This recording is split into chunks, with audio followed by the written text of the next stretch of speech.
What I'm about to tell you is beyond comprehension. It's the kind of thing that makes your blood run cold when you realize how deep this rabbit hole goes. Today, I'm talking about the real rulers of the world. BlackRock, Vanguard, and State Street, the big three asset managers who are puppet masters pulling the strings of the entire global economy.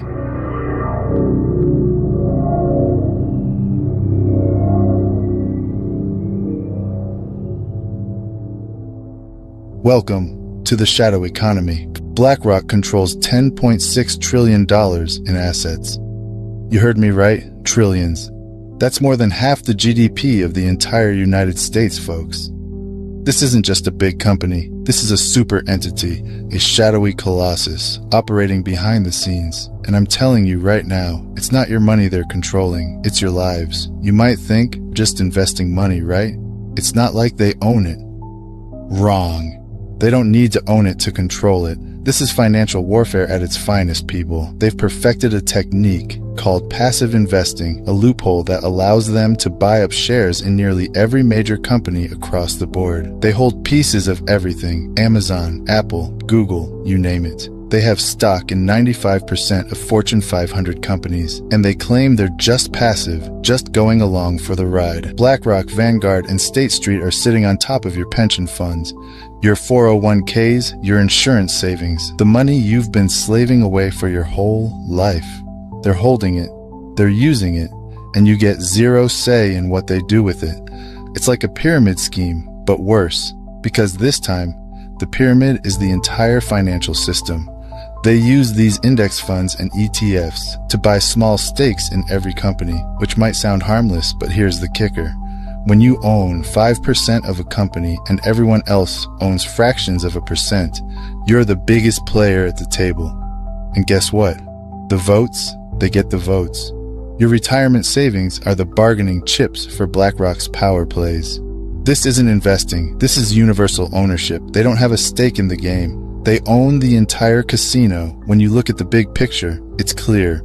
We're not dealing with a financial firm. We're dealing with an empire. BlackRock's strategy is to own a slice of everything so that they're always winning, no matter which companies rise or fall. It's a new kind of monopoly, a neo-monopoly that transcends traditional competition. Think about it. If they own pieces of all the major airlines, all the big tech companies, all the major banks, then they don't care which one wins because they profit either way.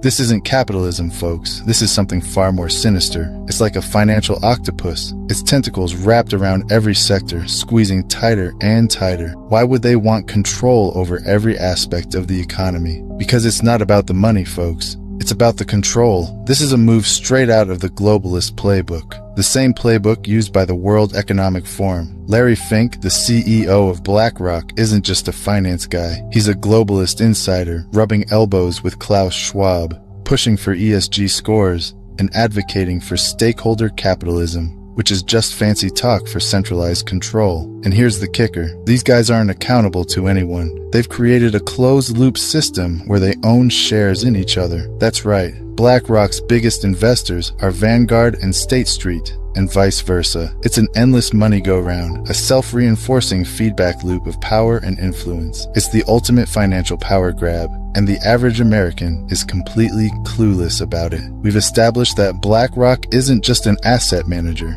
They're the puppet masters, quietly manipulating the strings of the global economy. Now, we're diving into their secret weapon, the revolving door between BlackRock and the US government. This isn't some far-fetched conspiracy theory. This is documented fact, and the implications are terrifying. Let's break this down. BlackRock is so powerful that in 2008, during the financial crisis, the US government didn't turn to a bank for help. They turned to BlackRock. They were brought in to help manage the bailout of Bear Stearns and AIG. That's right. Instead of being regulated like the mega banks they overshadow, they were invited to play the role of savior. And do you know what happens when you become the go-to fixer for financial disasters? You get access, folks. You get influence. Larry Fink, the head honcho of BlackRock, didn't just stop at helping with the bailout. He started planting his people in high-level positions across the government. There's a revolving door spinning at warp speed between BlackRock, the Treasury Department, the Federal Reserve, and even the White House.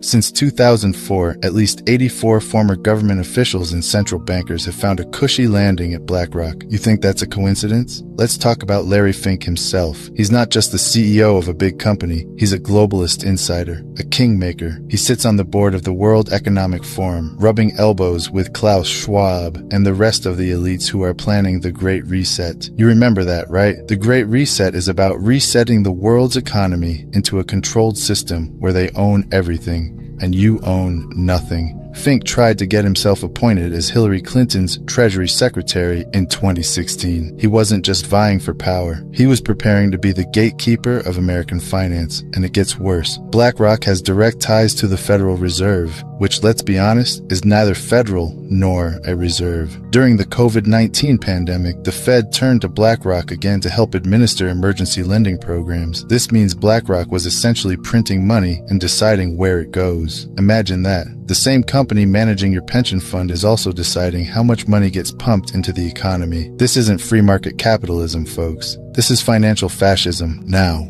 Here's the part that should really get your blood boiling. In 2008, after they played a central role in managing the bailout, Congress realized that these asset managers were too big to fail. They wanted to regulate them like banks because they control more money than any bank on earth. But what did BlackRock do? They doubled their lobbying spending and ran a super targeted ad campaign in Washington, D.C., pushing back against any attempts to regulate them. And here's the kicker. BlackRock gets to self-certify their compliance with passive investment rules. That's right. They get to audit themselves. It's like giving a thief the keys to the bank and telling him to guard the vault. They submit letters every year declaring they're passive investors and don't need to be regulated like banks. It's a legal loophole, folks, and they're exploiting it to the max. It's financial anarchy, and they're the ones making the rules. But here's the thing. It's not just Washington, folks. BlackRock has global connections. They've got ties to central banks in Canada, Europe, and even the IMF. The IMF, by the way, is pushing for a central bank digital currency that would give governments control over every dollar you spend. And who do you think will help manage this new digital financial system? You guessed it. BlackRock. This is the global financial coup, the quiet takeover of the world's economic systems by a few mega corporations and their elite partners in government. And it's not just happening in America, it's happening worldwide.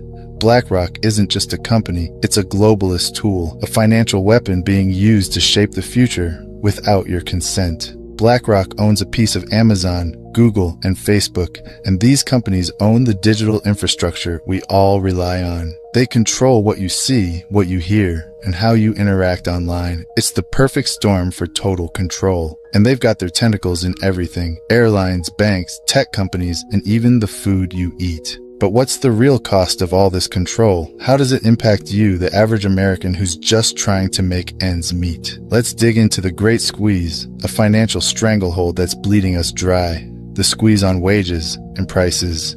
You ever wonder why everything feels more expensive these days, yet your paycheck isn't stretching as far? It's not your imagination. This is by design, folks. BlackRock and their partners in the Big Three, Vanguard and State Street, have stakes in every major company you can think of, from your local grocery store to the tech giants that control your phone. They're all on the same payroll. Here's what's happening. These asset managers are pushing for maximum corporate profits at any cost, and that cost is passed directly onto you. They've got a direct incentive to squeeze workers and raise prices across the board because they control the entire supply chain. Look at the airlines. The Big Three own pieces of every major airline. You think they're interested in lowering ticket prices? No way. They make more money by keeping fares high and cutting costs, which means fewer staff, crammed flights, and higher prices for you. And it's not just airlines. Take a look at the big retail brands: Nike, Adidas, Under Armour. They're all part of BlackRock's portfolio. They don't care which brand wins because they own them all. Competition has become a theater of illusion, a fake battle where no matter who you choose, the profits end up in the same place. It's a neo-monopoly, a new form of monopoly where companies don't need to merge because they're already controlled by the same puppet masters. Back in the day, owning shares meant having a voice. You could vote on corporate decisions, hold executives accountable, and actually have a say in the direction of a company. That's been erased, folks. Today, BlackRock and the other asset managers have consolidated that power. Your 401k, your pension fund, it's all just fuel for their voting power. And what do they vote for? More executive bonuses, more stock buybacks, and less money going into the pockets of hardworking Americans. Let's talk about stock buybacks for a second. This is where companies use their profits to buy back their own shares instead of reinvesting in the business or raising wages. It's a way to artificially inflate stock prices, making the rich even richer while regular employees get left in the dust. And who's cheering this on from the sidelines? BlackRock, because higher stock prices mean higher management fees and bigger profits for them. This is a rigged game, folks, and the house always wins. Here's where it gets even darker. Universal ownership isn't just about holding shares in every company. It's about creating a network of control that eliminates real competition. BlackRock's strategy isn't to bet on the winning horse, it's to own the entire racetrack.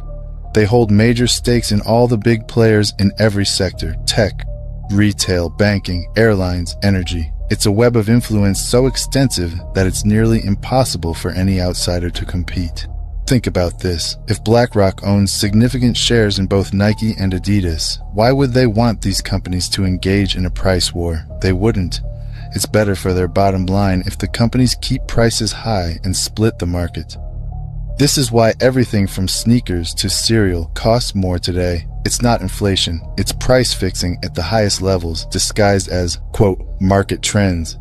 And now we get to the endgame, folks. This isn't just about profits. This is about control, plain and simple. BlackRock isn't just managing money, they're shaping policy, influence over the Federal Reserve, the IMF, and the World Economic Forum. Puts them in the driver's seat of the global financial system. They're pushing for things like central bank digital currencies, CBDCs, which would give the government total control over your money. You step out of line, they freeze your account. This is the financial equivalent of the Patriot Act, giving them complete surveillance over your spending. Larry Fink has been vocal about stakeholder capitalism, which sounds nice on paper, but is just a Trojan horse for centralized economic control. It's the same ideology behind the Great Reset. You will own nothing, and you will be happy. Who's going to own everything then? The asset managers, the financial elites, the very people who've been pulling the strings. You might be sitting there thinking, this sounds hopeless, what can we do? These asset managers operate in the shadows, counting on the fact that most people have no idea what's going on. It's time to shine a light on their tactics,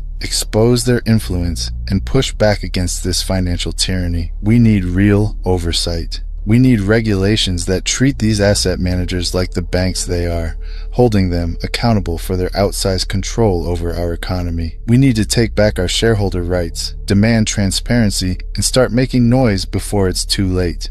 Because if we don't, we're looking at a future where the middle class is obliterated. The economy is centrally controlled, and freedom as we know it is nothing but a distant memory.